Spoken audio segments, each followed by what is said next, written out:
sabi ni Digong. Oh. Hindi po siya kagaya ninyong mga DDS na kahit na kay Baste, no? Kahit kay Pakboy, kahit kay Bakla, 'di ba? Kahit kay Tombish, tipin kayo. Si Sir Bongo po, para sa kalamanan lang, siya po ay kinikinalang kanang kamay at marami kaibigan ni Gong. So sa tuwid, mga kababayan, po ang niya, if ever na lumipat si Bongo, kanino po? Joel Villanueva, Senator Kiss, at sa iba pang kasama ni kababayan. At shout din kay Isa.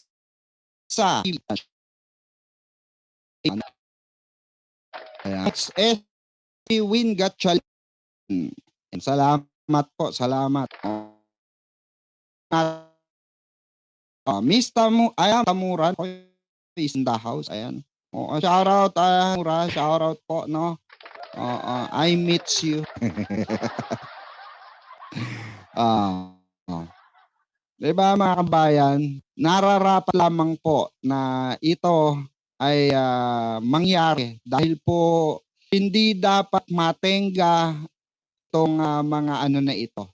No? Itong mga ganitong klase ng minority. Especially itong nino po ni Cayetano. Ito, pakinggan natin po yung pagdalo ni Senator Joel Villanueva sa special session ng Senate. Ay, ang dami na naman aasar. Marami bang naaasar? Ma'am Tamura? Parang ang dami naaasar sa Facebook, ano? Ayun natin to. Yeah, katatapos lamang natin ng ambush interview majority coordinator Big Tubiri, and he did confirm to us that they will have 13 senators sa pagbubukas ng special session ng Congress, ng Senado at ng Kongreso. Tinanong sino yung number 13, he confirmed to us Senator Joel Villanueva. Nakausap na nila. Tinanong natin kailan yung nakuha. Siyempre sabi nila ticket. At ang confirm ngayon is that when Senate opens for a special session, they will have the number 13 senators on their side. More than enough to proclaim yung mga gagawin nila succeedingly as legitimate Senate. Yeah. Pero Joseph, nakita niyo na ba si Senator Joel Villanueva kung dumating na siya sa Senado? Ang inaabangan natin. Marami nang dumaan sa atin ng mga senators sa baba. Senator Rizon Veros, Senator Erwin Tulfo, Senator J.B. Hercito, Senator J. More evidence with their numbers, sabi niya, they are, at may pinapakita siya na sinasabi siya na sign. So, we don't know yet kung ano yung document na yun na sign. So, we also, quite interestingly, Pia, yung mother, I think, itong si Senator Win yan. At pag may mga kamag-anak na dumadating dito, ay para yan sa isang special na event, probably an oath-taking, para ma-formalize yung position itong si Senator Sherwin Gatchalian as Senate President. So inabangan natin Senator Joel, of course yung ibang mga Senate from the minority, we have not seen them yet. Sila, at least dito sa side ko, no, sa labas ng session hall. Yes. Yes, Joel number 13. Yes, Pia. Alright, actually yun sana yung tatanungin ko, Joel, no? Kasi sabi ni Sandra, Joseph.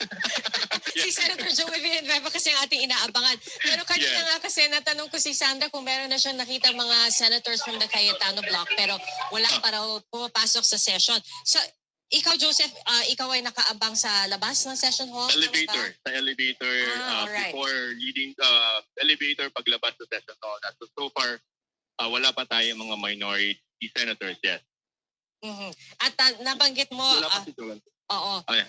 Continue pa. Okay, game. Yes, nabanggit mo, nakita mo yung mother ni Senator Win Gatchalian, Yes, and like you said, pumasok dito. etong expected kapag magkakaroon ng isang oath-taking. Correct. Pero aside from yung pamilya ni Senator Win Gatchalian, meron ka pa bang ibang nakikitang mga espesyal na panauhin or mga guests of the Senate na papasok sa session hall? Although marami rin kasing mga ibang nasa agenda, no, natatalakayin, halimbawa yung mga appointments at So yung mga generals, I think, yung 5 na kabinbin.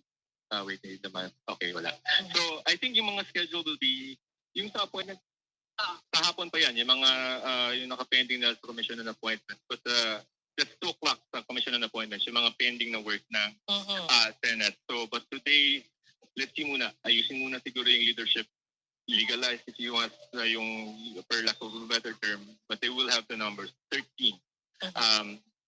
More than kahit mag-baseline ka ng 24, 13 pa rin yan. So, kung may mga questions before about whether this is a real majority because of the baseline questions, I think yung sinabi ng mga senators kanina ay they're more confident that they have actually the numbers this morning. Yeah. Nung nakausap niyo ba si Senator Zubiri, Joseph, natanong niyo kung anong maging epekto nung pagkakaroon ng 13th senator, no, in the personality of Senator Joel Villanueva, kung anong maging epekto nito sa mga petisyong inihain sa Supreme Court? Okay, so in terms of petition, may kausap tayo sa Supreme Court. They will have their session, I think, at around 10 o'clock a.m. So I don't know what time is it now. 9:30 ba? 9 ba lang, di ba? Okay. So, ang possible na mangyari, Senate side, is that pwedeng yung questions on the legality of the majority at yung kanilang mga actions ay pwede yang ma-move. Kasi kumbaga, yung previous composition na may question at 12, now it is 13. Tapos pwede na silang magbotohan ng leadership based na gamit yung number, gamit yung 13 na numbers. So parang mo-override mo na yung 12 na majority, di ba? So that can potentially moot yung petition sa Supreme Court na final kahapon questioning whether yung mga actions ng majority of 12 is legal. Because today, they have 13. At yung pagkakasuspindi ng bayan kay Senator Jinggoy Estrada, Joseph, may epekto ba yan sa magiging takbo ng sesyon? At syempre, yung bilangan. Alam mo, okay, labasan natin yung petition na sa Supreme Court at ang sinasabi doon, at that time na nag-roll call noong June, itong sina Senator Gatchalian, 24 yung bilang. Hindi siya in-exclude, no? But kaya ang tinatanong nila, kung 24 yung tinawag niyo, majority niyan 30, 12, di ba? But that's before the Supreme Court. Ngayon, yung suspension nitong kay Senator Jinggoy Estrada, ang sabi ng Ombudsman, for the 90 days that he is suspended, hindi siya pwedeng mag-function as senator. It will be curious now, Pia, kung halimbawa, mamaya sa roll call ay 24 yung tatawagin or 23 lang. Kasi yung sa Arnulfo at saka sa Arnulfo versus Cuenco na case, 22 yung tinawag doon na senators. Kasi 23 kasi wala yung isa out of the country. So yung baseline mo, Pia, is very important in determining what is the majority. Ngayon, abangan natin whether yung roll call will call 23 senators given yung decision or resolution ng Sandigan Bayan na suspended si Senator Jinggoy for the meantime. So he cannot function as a senator. So we'll see. But as far as numbers go, they have 13 over 24 majority. Alright. Yeah. Okay, sige Joseph, babalikan ka ulit namin mamaya ha. Maraming salamat sa iyo. Joseph, Moro. Ayan mga kababayan ito malinaw na malinaw mga kababayan na pwede na po mag-function ang Senado or maghalal pagka ganyang kahit hindi pa man, 'di ba? Kahit hindi pa nagsasalita si Senator Joel that time, okay? Kasi kanina nagsalita kahapon nagsalita na, 'di ba? Na siya ay parte na ng majority, okay? So etong na to, oras na ito mga kababayan, yung video na yan, yan po ay sa na yan, sa special session ngayong araw ay no, nakita nga pagpasok ni Senator Joel at kinonfirma po niya diyan na kung saan siya ay konsidera na kahit hindi pa siya nagsasalita diyan sa sa Senado, no, during this video. Sa hallway po sinabi na ni Senator Joel Villanueva na he is a part of majority. Di ba? Sa makatuwid mga kababayan ko, no, ay magtutuloy-tuloy na ang trabaho at maipapasa na po yung mga nakapending sa sesyon, mga kababayan. Ang inaalala ko lang dito mga kababayan, ano kaya ang pakiramdam ng isang Cayetano? Ano kayang pakiramdam ni Alan Peter Cayetano? Sa tingin nyo ba mga kababayan, pakiramdam niya na traitor siya? Sa ganito kasing larangan mga kababayan ng trabaho, pagiging senador, hindi na ito batayan ng kung tinraidor ka or nang ahas ka. Oo. Ito po ay batayan na kung sino ang dapat mong pagtuunan ng pansin. Kung ang politika ba or ang taong bayan, ang kapakanan ng taong bayan. Diba mga kababayan ko? Pinapakita lamang po ni Senator Joel Villanueva sa pag-attend niya ng sesyon ngayong araw yung pagiging makatao at makadiyos niya. Hindi po bilang isang politiko. Yun po ang aking nakikita dito, mga kababayan. At hindi rin ito batay kung si Senator Cheese ay kagaya ng sinabi niya, hindi siya tumitingin sa majority or minority. Ito ay kapakanan ng taong bayan. Diba, mga kababayan? So, eto nga po, ayan, 1 hour ago, ay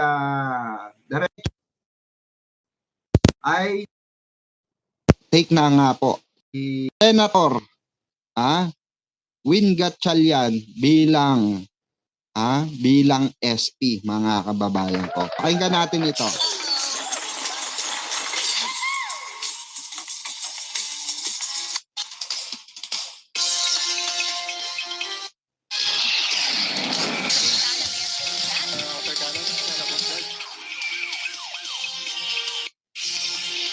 Special session ng Senado ngayong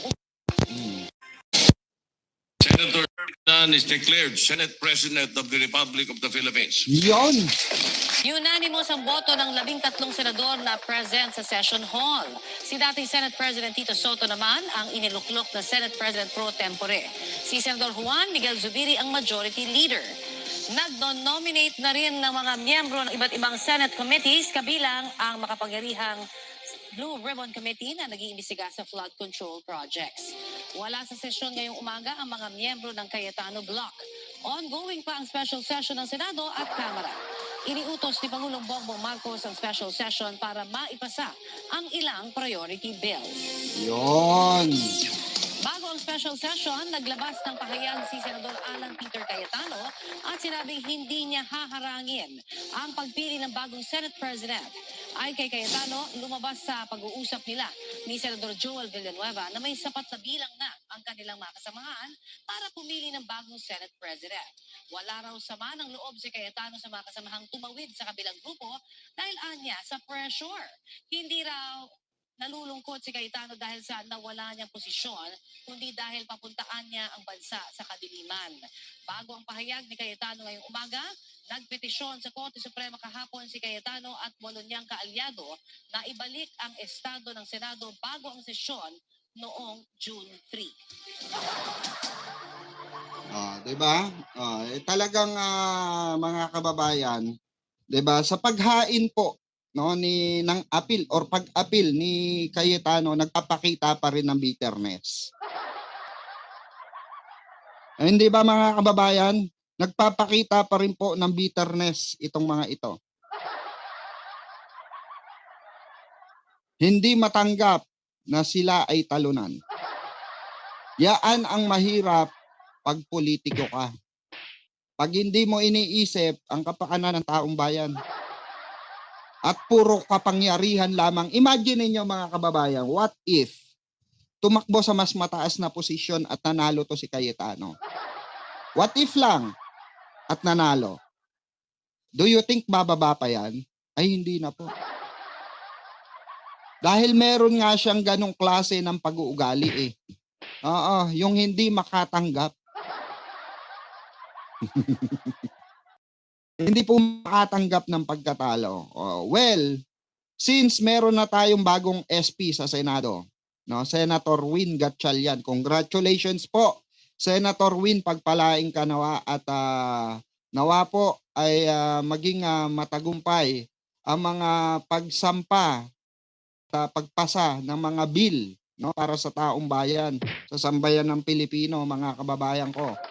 Dahil kailangan po talaga na maipasa na itong mga nakapending na bill para sa ikakaunlad ng sambayan ng Pilipino at mga benepisyo para sa taon. Di ba? Yan kasi ang mahirap Cayetano Black or Duterte Black o mga makadute. Mas gunilmok ang bansa Pilipinas sa katarantaduan na ginagawa na. Imagine niyo mga kababayan, mas gusto nilang lumubog ang bansang Pilipinas para damay-damay na daw. Ito ang sigaw ng mga kono ay Duterte supporter. Pero hindi po makakabuti 'yon kung tutusin. At ipinupush nga nila yung snap election. Na until now, yung pa rin ang kanilang pinangahawakan. Hindi pa raw huli ang lahat. Diba mga gago? Nakakahiya lang sa ibang bansa, mga kababayan, na meron tayong mga ganitong klase ng senador kagaya nila Marcoleta, kagaya nila Robin Padilla, diba? Kagaya nila Amy, diba? Kagaya nila Loren, na nakakahiya na. Sobrang nakakahiya na, mga kababayan ko. Sana sa 2020 election, mga kababayan, no? Mamili po tayo ng mga hindi politiko. Ulitin natin, hindi politiko. Piliin po natin yung nagseserbisyo ng totoo. Public servant po, kagaya ni mahal na Pangulo. 'Di ba? Oh, 'di ba? 'Di ba, Ma'am Tamura? Oh, 'di ba? Kasi iba pa rin pagka ang ating gobyerno, no, mga nasa laylayan, naiisip nila, malaking bagay po 'yun, sa totoo lang, 'di ba? Kagaya na lamang po ni Senator Chis Escudero, na napakalaking bagay yung kanyang paglipat, at ni Senator Joel Villanueva sa pagpunta sa majority upang makapagsimula sila ng trabaho. Ang sinasabi po ng Cayetano Black na sila daw ay napre-pressure or yung mga kasama niya ay pine-pressure. Mapre-pressure ka talaga. Sino ba naman at nga na senador? Sila lang naman. Pero kung ikaw ay handa kang maglingkod sa bayan at magpasa ng mga batas para sa ikauunlad ng sambayan ng Pilipino at pagtatamasahan ng sambayan ng Pilipino, bakit hindi ka mapapasok? Bakit hindi mo pipiliin ang magtrabaho? Of course, pipiliin mo magtrabaho. Kasi nga hindi lahat ng utak ng senador kagaya mo, Cayetano. Na kahit na magkanda leche-leche ang taong bayan, wala kang pakialam. Sa bagay, yung tagig nga di ba?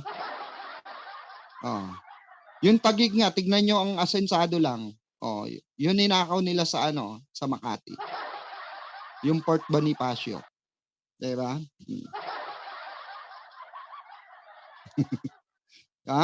Yung yung global, EGC. Yun lang pinaka-asensado sa kanila eh. Pero hindi pa rin nila matapatan ang Makati.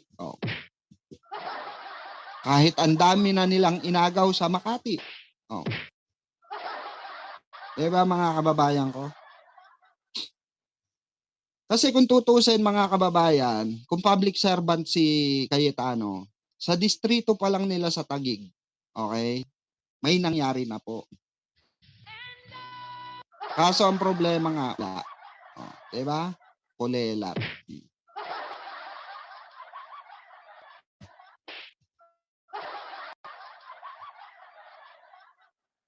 Kaya nga po mga kababayan, ito pong susunod nating tatalakayin, okay? Since na po natin itong sa Senado, no? Once again, Senator Win Gatchalian, the new SP. Congratulations po, Senator. Maraming salamat po sa dalawa, of course, no? I-appreciate po natin itong ginawa ni Senator Joel Villanueva at ni Senator Chis Escudero upang makumpleto po ang 13 majority. So, yon mga kababayan, magtungo naman po tayo, no? Dito sa nalalapit na impeachment trial. Mapunta naman po tayo dito sa nalalapit na impeachment trial. Ayon po, no, sa ating mga kababayan sa saan man sulok ng mundo naroon, ay dahil meron ng 13 majority mga kababayan ang Marcos Block kung tawagin, okay? Ay convicted na daw si Sara. Depende pa rin po yan mga kababayan ko. Nakadepende pa rin po yan kasi kahit na nasa majority na itong si Senator Chis at si Senator Joel Villanueva, kung sila po ay hindi hahatol or hindi boboto ng convicted, wala pa rin po mangyayari. So dito po, ang labanan kasi dito ay iba po, no? Iba po ang labanan sa impeachment trial mga kababayan ko. Ang labanan po sa impeachment trial ni Sara Duterte ay pawang mga ebidensyang ilalatag. Yan po ay nakabatay. Hindi po yan nakabatay na kung ikaw ay majority or ikaw ay minority. Tandaan po natin yan. Wag po tayo masyado magdiwang. Magbantay pa rin po tayo. Diba mga kababayan? Itong usapin ng majority at minority, ito po ay nakaano lamang po, nakapokus lamang po iyan. Or pinapahalagahan lamang po ang minority at majority sa kabila ng mga nakapending.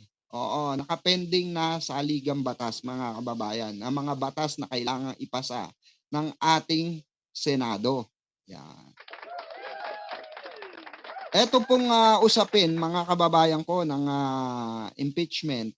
Ito po ay usapin ng kredibilidad ng isang vice presidente kung saan siya ay pwedeng makonvict at siya ay pwedeng maabsuelto. Okay?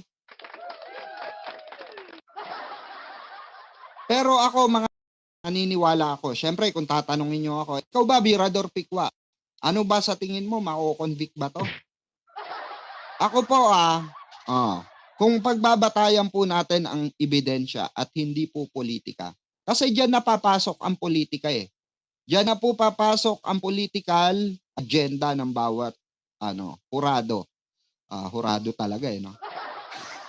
Hindi po, yan po ang diyan po papasok ang agenda ng bawat ng bawat judge na maghuhusga sa ebidensyang ilan diyan po sa Senado during impeachment trial. Okay?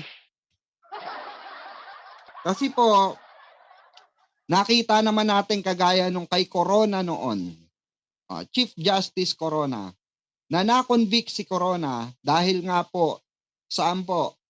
Sa inilabas din po ng AMLAC, no? Inilabas din ng AMLAC na mga pera, salapi, na ano po, na hindi niya sinabi or inilagay sa kanyang salin. Labag po sa saligang batas yun, mga kababayan. If you are a public service or public servant, no, in a public service, you have to indicate everything, no, in your salin. Everything, every assets, reliable assets, lahat yan, kailangan mong ilagay yan, or else, meron kang ginagawang illegal transaction at yan po ay nabibisto po ng AMLAC yan. Meron po kasi record ng mga AMLAC na napasok sa yung bank account or napasok sa mga joint account na ano po, na pinapasok ng kung sinong Poncio Pilato. At diyan ko po nakikita, mga kababayan, na may possibility, malaki ang posibilidad, no, na magaya to kay Justice Chief Corona. Chief Justice Corona, na ano po, na ma-convict din si Sara Duterte. Dito pa lang, okay, dito pa lamang po sa SALN issue niya. Dito pa lamang po sa limpak-limpak, bilyon-bilyon salapi na hindi inilagay or in-issue sa kanyang SALN. Yung nagkakahalaga na 6.7 billion pesos sa joint account nila mag-asawa. Diba? Kaya nga po ito po ang talagang inaabangan natin, mga kababayan. Dahil po sa nasabing issue ng kanyang mga overpricing, ito ay iba pa ito, ha. Tandaan po natin, iba pa po ito. Marami po ang ipinasa, no, na kanyang kailangan sagutin. Pero dito po siya masasakote talaga sa COA. Dahil po lahat ng inilatag na ebidensya at pinababalik ng COA ay matibay na ebidensya po yan laban sa kanya dahil ano po, dahil dun sa mga acknowledgement receipt na ipinasa nila at dun sa mga baklaran receipt. Nasulat kamay lamang, mga kababayan ko. Na liquidation papers. Diba? Na walang mga OR or original receipt. Doon po ay sigurado na wala siyang kawala dyan. Sigurado, no, convicted siya dyan. Especially, mga kababayan ko, no, alam naman natin itong COA, Commission on Audit, ay legit po yung kanilang mga nilalabas na information sa bawat politiko. Di ba? Gangster, you know, we do that better than anybody. I bet you got it twisted, you don't know who to trust. So many player hating niggas trying to sound like us. Say they ready for the front, but I don't think they know it. Straight to the depths of hell is where them cowards going. Well, all you still down, nigga, holler when you see me. And let these devils be sorry for the day they finally free me. I got a caravan of niggas every time we ride.